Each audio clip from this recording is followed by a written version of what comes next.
Hey everyone, Rogue Leader here, back with another video, and today we're going to be taking a look at a set from way back of summer 2017. Originally retailing for $130, we have set 76087, the Flying Fox Batmobile Airlift Attack, the largest of the three sets from the Justice League movie. It has 6 minifigures, 955 pieces. And today, if you're wanting to buy it, you're probably going to be paying more closer to $200 to get it sealed in box. So, a bit of an increase, but, there are some exclusive minifigures and some pretty cool builds. So let's take a look at these, this set, starting with the minifigures.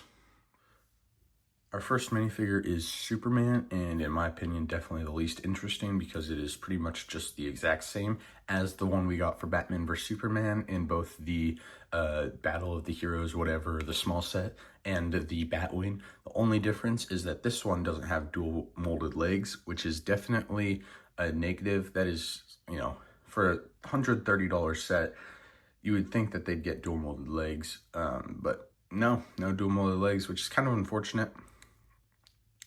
But yeah, we do have the hairpiece that was introduced, I believe, for Superman in the Batman vs. Superman sets, and then you got a smile face and then a really angry laser eye face. So both pretty great. And then this is during the time when they all had these like really nice like fabric cloth capes that were really easy to bend and wouldn't like, they're easy to move, but they wouldn't like bend. And then you can see we have more of his, suit design on the back that matches the front. So yeah, it's a good minifigure, but not having dual molded legs is really unfortunate. Now, next up is Wonder Woman, and this one actually is the exact same as the one from the Batwing, which I'm fine with because this Wonder Woman looks amazing. So first of all, we got this hair. I don't know where it first came from, but yeah, got this hair in brown, as well as the crown, or not the crown, the like tiara, I forget what it's called, printed on, because that's what they did for the live action Wonder Woman suits. Because all the comic ones have the molded crown tiara thing onto her hairpiece, but this one gave it to her face. That way they could have the correct design on it, which I am happy for. And also, I just want to point out that the head, the like print of the head, looks almost exactly like Gal Gadot. Like, that looks like Gal Gadot's Wonder Woman, so that's pretty cool. And then over here we have some her nice bulletproof cuffs or whatever they are, and we got her sword and her shield, which you got a nice gold border with looks like maybe a falcon or some type of bird in the middle. And then you got her other side, which she's got more angry. She's got the rest of her straps from the front just going around up to the back. One thing I will say is that on the printing, you can definitely see it's a bit more washed and a lot darker. The skin, you can kind of see that on the front too, that it doesn't completely match the arms and the head, but yeah. And then she's got really nice legs with printing on the side to give her that look of a skirt, even though this is not dual molded, but definitely looks like it. So very nice Wonder Woman minifigure. Here's one of two exclusive minifigures, being the Batman in his kind of final battle getup. So, I mean, it's a pretty cool suit.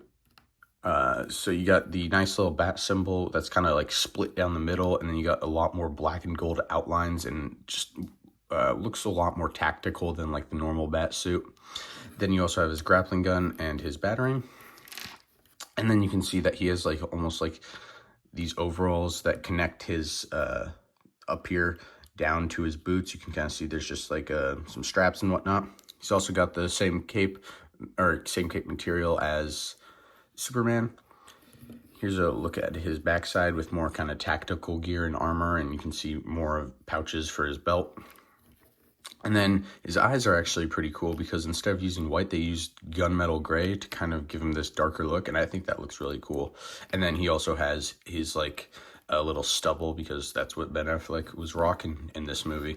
And then he's just got a normal Batman cowl. So, pretty good minifigure, and for one of the two only exclusive minifigures, I believe he's kind of expensive, being like $40, $50.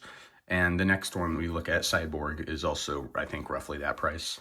And here's the Cyborg I was talking about, and this is easily my favorite minifigure of this entire set, and probably all 3 Justice League sets, because it just looks beautiful. For starters, we have lots of detailed printing that goes from the torso down to the legs, so continuous printing, always love that. He's got this really nice hair cybernetic combination thing that they introduced for the original comic book Cyborg. Then we have this head, which is pretty basic. We've seen it on a lot of minifigures, most notably Nick Fury before he got the eye patch from the Captain Marvel sets. So yeah. And then I really love the like kind of red symbol, or not red symbol, but like the red light in the middle. And then of course, instead of having a right arm, he's got this really cool like cybernetic arm that has a stud connection for a stud shooter that they include, so you can shoot him off and make him a cannon. But if you, it is a kind of, you know, it hits the ground when he's just standing here. So what they do tell you can do is just take the stud off the stud shooter and just put it on, and it makes it a lot shorter. So yeah, that's nice. And then you can see the backside, which is just also very nice and detailed. Last 2 minifigures are Parademons. We have the one on the left, which is yellow and blue, and the one on the right, which is green and tan. And you know, they both look great. You can see they use stud shooters just like Cyborg. You know, this was 2017. Everyone was using stud shooters, so yeah. And then they do pretty much every time you got a Parademon, it would include a like foldable, or like these like kind of thick-ish plastic things, wings that we, you know, these plastic wings we've gotten a lot. We got them on Hawkman. We got them for the new Wasp and Vision from the Avengers Tower. So they obviously have their own wings that are unique to them. But they're very nice, you know, durable. They can sometimes bend, which is unfortunate. But you see we have 2 variants, one with the wings kind of more tucked in and one with the wings out like they're flying. So every time you got a set with Parademons, you got the 2 wings together, so you could pick and choose. But when a set like this has 2 Parademons, you got to put one on each. So yeah, and I think they actually look really good, all the prints. And, you know, despite, you know, in the movie them not being green and yellow, they're more like, you know, black. They're more neutral and dark colors.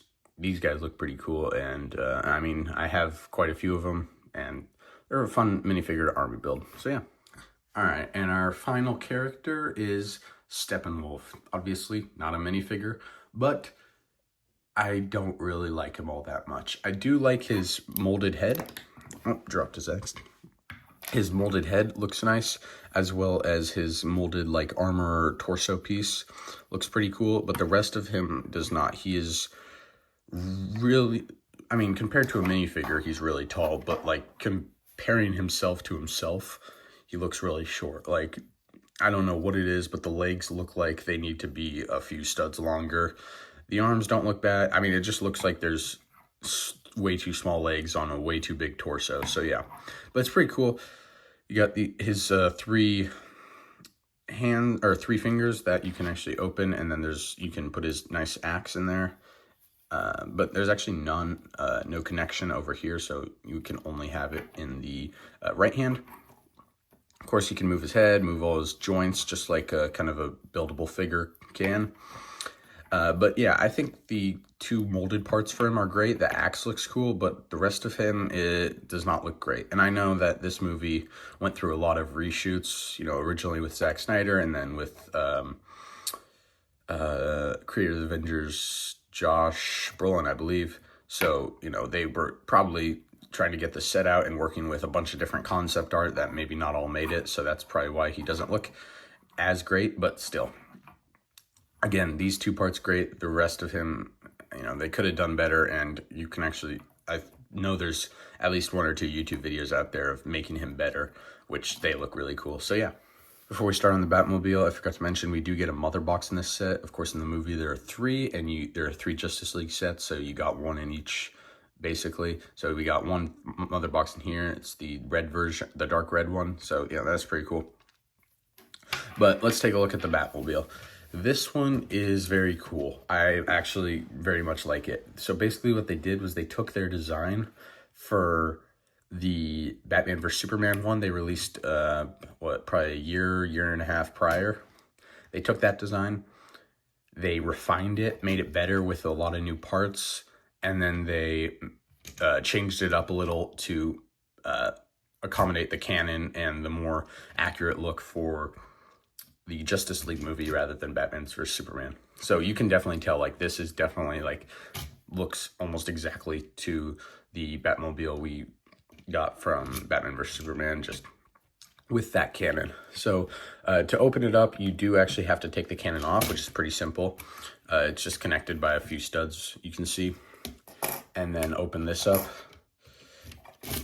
And you've got space for one minifigure. One thing I'll say is that this set uses a lot of yellow highlights. Not the biggest fan, because obviously, like right here, they can like peer through the parts and you can see them. It kind of takes away from the aesthetic, but also I get that black and yellow, that's like kind of, you know, referencing Michael Keaton maybe, but I just don't think it looks all that great. But you can see some nice stickered red control areas and all that nice stuff. So you can take your Batman and sit him down just like you would, and you know, there, get him to lean back. There we go. And then just close the one side, and then you can see he does like, half of him is covered by the cannon, which is kind of unfortunate because in the movie he's like all the way to the left side. So, you know, just something to notice. But there we go. And then of course you have 3 stud shooters. So 1 up here and 2 up there. I'm sure you all know how stud shooters work. You press on the back of the gray and the orange stud goes flying. I will say I like this cannon build. You know, for a Lego set that probably didn't have a lot of pieces available because they were putting them all on the giant flying fox, I think they did a pretty good job. So like the sticker detail here and the bat symbol up there. And then back here, I think that it's really nice that they refined this back area with the Nexonite shields rather than just leaving it all studded like they did with the Batman vs Superman Batmobile. So all around pretty good. You know, not the best Batmobile. And I've seen some mocks of this Batmobile that look way better, but for a Lego set, this looks pretty good. So yeah. And here is the Flying Fox, the, you know, title of the set, the main attraction. And it's pretty cool. If you Google a picture of the Flying Fox from the movie, you're going to see that this isn't completely accurate, but it does look pretty cool. I love the shaping of this, like the wings where it comes down and then evens out. You got, of course, a giant bat symbol over here. And then you have the cockpit, which looks pretty nice. You have, basically, it's 2 pieces, 2 cockpit pieces just put together with studs and whatnot. And then you can see that there is also a lot of sticker detail. You have stickers here saying Wayne Technologies, which, I mean, if you're, you know, Batman, I don't know why you're advertising that, hey, I'm Bruce Wayne. So, but, you know, oh well. Got some nice fins and wings you got right here and up there. You got the thrusters. Same deal over here. Got like what looks like up here and over here, maybe some exhaust, or maybe this one's like a turret, like little cannon. And then of course you have these bigger cannons up here that have like this nice little shield piece and an actual cannon. And then of course the stud shooters. More stickers right here. And then in here is where you can put the Batmobile, which is pretty cool. So it's kind of hard to see, but in there you do have some stickers. I'll see if it'll, looks like it's not going to be able to get, but I believe one of them is a schematic of the Flying Fox and one of them is a schematic of Steppenwolf. So like who they're battling and like what how good the ship's doing, if it's like falling apart and whatnot. So I believe those are what the stickers are. And then, yeah, we can go ahead and load the Batmobile. You can load it from the front if you want to, but I think it's also easiest just to load it from the back. So what you're gonna have to do is pull the black connectors down and then move these down also. And then you can just drive it up. And then, you know, put these back up so it doesn't fall out. And then, oh, it just flew out the front. Okay. There we go. And then you can move the same connectors and stabilizer things here up. And now it's kind of locked in there and it's not going to move. Now, to release it, there's no exciting movement. And in fact, there's this rubber piece to help it guide it along and slow it down. So it's not going to have this super cool release like it does in the movie where it just flies out. So, but you can like shake it out, or you can just grab the front. I grabbed it by the stud shooters and just pull it out. And there we go. So yeah, that's how that works. And again, you can notice all the yellow accents, same as the Batmobile. So at least they have that consistency. And then if we go ahead and look at the top, we have, of course, the cockpit that I was talking about. And then in here, we have 2 control panels that are the exact same. And you have a spot to put minifigures. So you can have one looking this way and one looking the other way. So that's pretty nice. And then this is the stud right here that just connects to that. And it's just a 1 stud connection and holds it all together. So yeah, that's my review on the Flying Fox Batmobile Airlift Attack, or whatever the hell it's called. But pretty good set. You know, I think all 3 of the sets that were released were pretty cool in terms of the minifigures we got, in terms of the builds. I mean, we got this plus... that is something I will say, is that it's pretty Batman heavy, which I know Lego just loves Batman. And even back then in 2017, they just loved Batman. But, you know, this set had 2 different Bat vehicles and a Batman minifigure, and then one of the sets had a Batman minifigure and another Batman build. It was the Nightcrawler, I think it was called. So, you know, very Batman heavy, but I mean, if you've seen the movie, there's not a whole lot else they can add. So yeah. Anyways, hope you guys enjoyed, and you know, leave a like, and I'll see you guys next time. Bye.